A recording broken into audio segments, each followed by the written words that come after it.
Psycho dreamers, welcome back to the lecture series of general psychology. हम पढ़ रहे हैं इंट्रोडक्शन टू साइकोलॉजी और आज हम पढ़ने वाले हैं इस चैप्टर का last topic, that is tasks of psychology. Psychology के टास्क क्या होते हैं? जैसे हम सब की भी लाइफ में कुछ ना कुछ टास्क होते हैं ना, कि हमें ये काम करना है, हमें ये कंप्लीट करना है टास्क। आपको कोई बोलता है कि आपका ये टास्क है लाइफ में, आपको ये कंप्लीट करना है, या फिर किसी पर्टिकुलर टाइम के लिए कोई टास्क मिलता है। सो लाइक दैट साइकोलॉजी के भी कुछ टास्क होते हैं जो उसे कंप्लीट करने होते हैं। ये एक एकेडमिक फील्ड है, तो इसको वो टास्क हमेशा के लिए फुलफ़िल करने होते हैं कि ये काम तो साइकोलॉजी को करना ही चाहिए। So what are they? Let's study them in this video. So let's get started. First one is a science of behavior, that is psychology. Psychology is a science of behavior, so it should observe, investigate and identify factors which influence behavior and also assess the relative influences. अब सबसे पहला जो task है psychology का वो ये है, क्योंकि ये एक साइंस ऑफ बिहेवियर है, तो इसे इन्वेस्टिगेट और आइडेंटिफाई करना चाहिए उन फैक्टर्स को जो कि बिहेवियर को इन्फ्लुएंस करते हैं, और साथ ही साथ इसे असेस करना चाहिए उन रिलेटिव इन्फ्लुएंसेस को कि कैसे इन्फ्लुएंस कर रहे हैं, कितना इन्फ्लुएंस कर रहे हैं। Second one is it must investigate the role of each of these factors separately and together in producing similarities and differences in behaviour. Psychology को इन्वेस्टिगेट करना चाहिए इन सारे फैक्टर्स का रोल भी, कि किस तरह से ये सेपरेटली और साथ में मिलकर कुछ बिहेवियर्स में सिमिलैरिटीज़ और डिफरेंसेस प्रोड्यूस करते हैं, क्रिएट करते हैं। Third one is based on this investigations psychology should arrive at generalisations in the form of theories, laws and principles explaining the similarities and also the differences in behaviour. इन investigations के basis पर, जो कि हमने first और second में बात की, जिनके बारे में साइकोलॉजी को जो करने चाहिए, उनके बेसिस पर साइकोलॉजी फिर कुछ जनरलाइजेशंस पर आए, जिन्हें कि थ्योरीज़, लॉज और प्रिंसिपल्स के फॉर्म में एक्सप्लेन किया जाए, ताकि वो डिफरेंट बिहेवियर्स में सिमिलैरिटीज़ और डिफरेंसेस बता सकें और हम उन्हें पढ़ सकें। Fourth one is it should also explain the complementary functions of the factors and the processes in generating similarities as well as differences among people. इसको कॉम्प्लीमेंट्री फंक्शंस को भी एक्सप्लेन करना चाहिए उन फैक्टर्स के, कि कौन से फंक्शंस हैं ऐसे जो उन्हें कंप्लीट करते हैं, उन प्रोसेसेस को, उन सिमिलैरिटीज़ और डिफरेंसेस को फाइंड करने में, उन्हें जनरेट करने में कौन से फैक्टर्स ऐसे हैं, कौन से फंक्शंस ऐसे हैं, कौन से प्रोसेसेस ऐसे हैं जो कि कॉम्प्लीमेंट्री हैं। फिफ्थ वन इज़ क्योंकि बिहेवियर पर्पसिव है, ये हमने सेकंड वीडियो में अपनी पढ़ा था, बिहेवियर की नेचर एंड कैरेक्टरिस्टिक्स वाली वीडियो में, कि कोई भी बिहेवियर ऐसे ही नहीं होता, हर एक बिहेवियर का कोई ना कोई रीज़न, कोई ना कोई गोल, कॉज ज़रूर होता है उसके पीछे।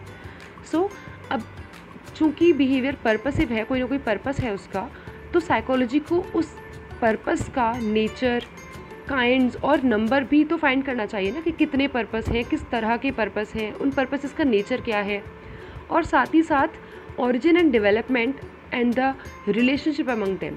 उन पर्पसेस का वो कैसे ओरिजिनेट हुए, उनका डेवलपमेंट कैसे हुआ, और साथ ही साथ उनमें रिलेशनशिप क्या है आपस में, ये भी साइकोलॉजी को फाइंड करना चाहिए, इन्वेस्टिगेट करना चाहिए। Sixth one is since behaviour changes. अब हमने ये भी बहुत बार पढ़ा है अपनी सारी वीडियोज़ में अब तक की, कि बिहेवियर चेंजेबल होता है, ये चेंज होता रहता है, कॉन्स्टेंट नहीं रहता।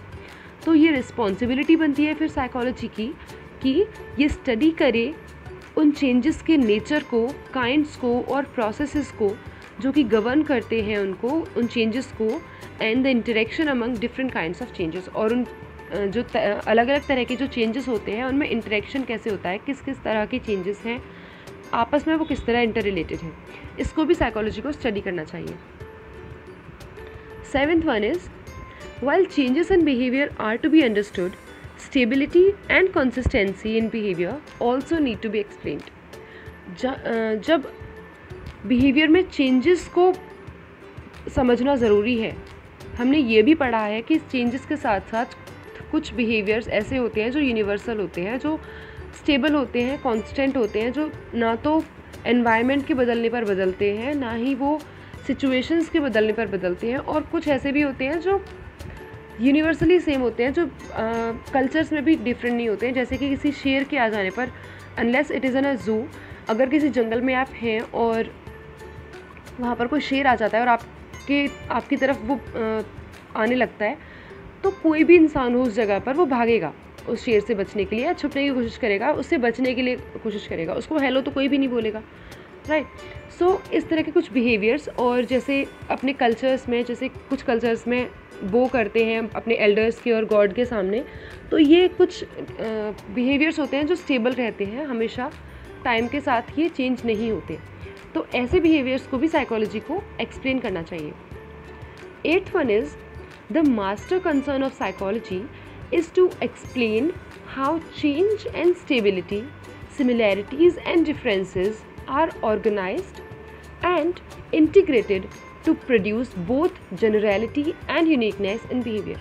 सबसे बड़ा जो पर्पस है, सबसे बड़ा जो कंसर्न है साइकोलॉजी का, वो ये है कि ये एक्सप्लेन करे साइकोलॉजी कि ये जो सिमिलैरिटीज़ होती हैं और जो चेंजेस होते हैं, ये आपस में किस तरह से ऑर्गेनाइज्ड होते हैं, किस तरह से इंटीग्रेटेड होते हैं। ये जो सिमिलैरिटीज़ होती हैं और जो डिफरेंसेस होते हैं, ये भी आपस में किस तरह ऑर्गेनाइज्ड और इंटीग्रेटेड होते हैं, जिसकी वजह से कुछ बिहेवियर्स जनरलाइज कर दिए जाते हैं जो कॉमन होते हैं सब में, और कुछ यूनिकनेस जो बिहेवियर में होती है, जो हर इंडिविजुअल में यूनिक होते हैं। ये किस तरह से इस तरह ये चीज़ें इंटीग्रेट होती हैं कि डिफरेंसेस आते हैं, इंडिविजुअल डिफरेंसेस आ जाते हैं बिहेवियर में, और कुछ बिहेवियर सिमिलर रहते हैं, स्टेबल रहते हैं। तो ये मास्टर कंसर्न है साइकोलॉजी का, ये एक्सप्लेन करना। तो ये थे साइकोलॉजी के कुछ टास्क जो आज हमने कंप्लीट कर लिए। इन्हीं के साथ ये चैप्टर ख़त्म हो गया है। Introduction to psychology is now completed. इसके बाद एक क्विज़ आपके लिए अपलोड होगा, तो आपको उसे अटेंड करना है डेफिनेटली, और आपको कमेंट करके बताना है कि क्या आंसर्स होंगे। उसकी नेक्स्ट वीडियो में मैं उसके आंसर्स अपलोड करूँगी। तो तब तक के लिए पढ़ते रहिए। अभी तक की जितनी भी वीडियोस मैंने अपलोड की हैं उन्हें पढ़िए, समझिए, और अगर आपको कोई भी डाउट हो, कोई भी कन्फ्यूजन हो, तो आप कमेंट करके बेझिझक मुझे बता सकते हो। इससे मुझे भी मोटिवेशन मिलता है कि आप लोग मेरी वीडियोस को देख रहे हो एंड तक और कुछ इससे सीख रहे हो।